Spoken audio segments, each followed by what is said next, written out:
මෛත්‍රී භාවනාව පුරුදු කරන කෙනෙකුට එදිනෙදා ජීවිතයේ වැඩ කටයුතුත් එක්ක හරි ලේසියෙන් මේ භාවනාව පුරුදු කරන්න පුළුවන්. නිදසුනකට ගන්න ටෙලිෆෝන් කෝල් එකක්. දැන් ඔයාට මොකක් හරි වැඩක් කර ඉන්නකොට කෝල් එකක් එනවා.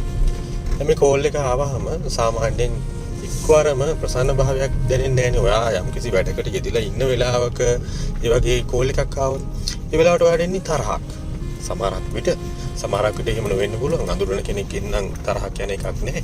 නමුත් නොදන්න කෙනෙක්ගෙන් එන කෝල් එකක් වගේ නම් අර මොකක් හරි වැඩකෙදිලා ඉන්නකොට එකපාරටම තරහක් ඇති වෙන්න පුළුවන්. මෛත්‍රී භාවනාව ඔයා පුරුදු කරන කෙනෙක් නම් ඒ වගේ වෙලාවකදී තරහක් ඇති වෙන්නේ නැහැ. ඔයාට ඒ වගේ වෙලාවකදී තමයි ඇත්තටම මෛත්‍රී භාවනාව වැදගත්. තේරුණාද?